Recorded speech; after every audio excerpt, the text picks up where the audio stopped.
بسم اللہ الرحمن الرحیم۔ السلام علیکم ورحمۃ اللہ وبرکاتہ۔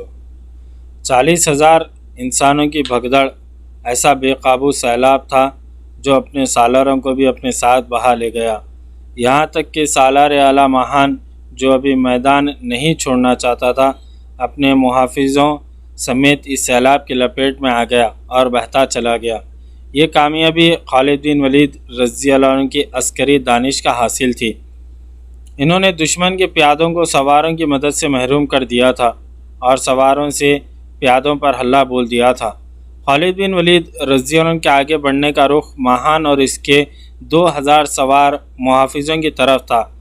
ادھر ابو عبیدہ رضی اللہ عنہ اور یزید بن ابو سفیان اپنے سامنے کے دستوں پر اس اندازے سے حملے کر رہے تھے کہ بھرپور لڑائی بھی نہیں لڑتے تھے اور پیچھے بھی نہیں ہٹتے تھے۔ ابو عبیدہ رضی اللہ عنہ نے دشمن کے ان دستوں کو روکا ہوا تھا جو زنجیروں میں بندھے ہوئے تھے۔ یہ دستے تیزی سے آگے پیچھے نہیں ہو سکتے تھے۔ خالد بن ولید رضی اللہ عنہ دشمن کے اس رسالے کو، جس نے سارے محاذ کو مدد دینی تھی، بکھیر کر بھگا چکے تھے۔ اس رسالے کو کھل کر لڑنے کا موقع نہیں دیا گیا۔ خالد بن ولید رضی اللہ عنہ اب اپنے سوار دستے کے ساتھ رومیوں کے عقب میں چلے گئے تھے۔ انہوں نے عقب سے حملہ کر دیا۔ یہ رومی فوج کا دوسرا حصہ تھا۔ اس پر اپنے دائیں پہلو کے دستوں اور سوار دستوں کے بھاگنے کا بہت برا اثر پڑ چکا تھا۔ ماہان کے غائب ہو جانے کی وجہ سے مرکزیت بھی ختم ہو گئی تھی۔ اب سالار اپنی اپنی لڑائی لڑ رہے تھے۔ وہ اب صرف دفاع میں لڑ سکتے تھے۔ کسی بھی فوج کا بڑا حصہ بھاگ نکلے اور کمک کی امید نہ رہے تو اس صورت میں یہی ہو سکتا ہے کہ اپنی جانیں بچانے کے لیے لڑا جاتا ہے اور موقع ملتے ہی پسپائی اختیار کی جاتی ہے۔ رومی لشکر کے لیے یہ صورتحال پیدا ہو چکی تھی۔ خالد بن ولید رضی اللہ عنہ نے دشمن کے بھاگنے کے راستے روک لیے تھے سوائے ایک کے۔ خالد بن ولید رضی اللہ عنہ کی بھی یہی کوشش تھی کہ رومی اسی راستے سے بھاگیں۔ چنانچہ دشمن کے بھاگنے والے دستے اسی راستے پر جا رہے تھے۔ رومی فوج بھی پسپا ہو رہی تھی، لیکن منظم طریقے سے۔ اس کا کچھ حصہ بھگدڑ میں بہہ گیا تھا۔ زیادہ تعداد منظم انداز سے پسپا ہونے والوں کی تھی۔ خالد بن ولید رضی اللہ عنہ نے اس تمام علاقے کی زمین کو دور دور تک دیکھ لیا تھا اور انہوں نے اس زمین سے فائدہ اٹھانے کے لیے اور جو کچھ سوچ لیا تھا وہ کسی عام دماغ میں نہیں آ سکتا تھا۔ رومی لشکر جب بھاگ رہا تھا تو خالد بن ولید رضی اللہ عنہ کے حکم سے ان کے دستے بھاگنے والوں کا تعاقب کر کے ایک خاص طرف جانے پر مجبور کر رہے تھے۔ اس طرف وادی رخاد تھی جس میں ایک ندی بہتی تھی اور اس وادی کے قد و قال کچھ اس طرح تھے۔ وادی ارد گرد کی زمین سے گہرائی میں چلی جاتی تھی۔ اس کے ایک طرف کی ڈھلان تو ٹھیک تھی، لیکن اس کے بالمقابل کی ڈھلان زیادہ تر سیدھی تھی۔ وہاں سے اوپر چڑھا تو جا سکتا تھا، لیکن بہت مشکل سے۔ رومی فوج کے باقاعدہ دستے اس طرف چلے گئے۔ ان کے سامنے ایک یہی راستہ تھا۔ وہ آسان ڈھلان اتر گئے اور انہوں نے ندی بھی پار کر لی۔ جب وہ دوسری ڈھلان پر چڑھنے لگے تو مشکل پیش آئی۔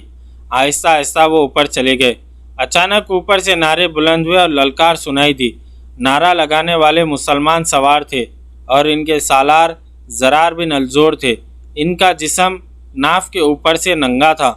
خالد بن ولید رضی اللہ عنہ نے رات کو جو منصوبہ بنایا تھا اس کے مطابق انہوں نے اسی وقت زرار کو 500 سوار دے کر وادی رخات کے دوسرے کنارے پر بھیج دیا اور اچھی طرح سمجھا دیا تھا کہ انہیں کیا کرنا ہے۔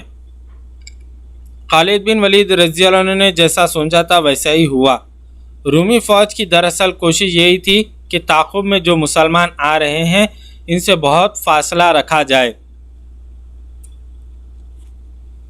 اس لیے وہ بہت جلدی میں جا رہے تھے۔ خالد بن ولید رضی اللہ عنہ نے تعاقب اسی مقصد کے لیے جاری رکھا تھا کہ رومی فوج جلدی میں رہے۔ اس مقصد میں کامیابی یوں ہوئی کہ رومی اوپر گئے تو اوپر زرار کے 500 سوار برچھیاں تانے کھڑے تھے۔ رومی جو اوپر چلے گئے وہ مسلمانوں کے ہاتھوں مارے گئے اور جو ابھی اوپر جا رہے تھے وہ پیچھے مڑے، لیکن عمودی کنارے سے وہ تیزی سے نہیں آ سکتے تھے۔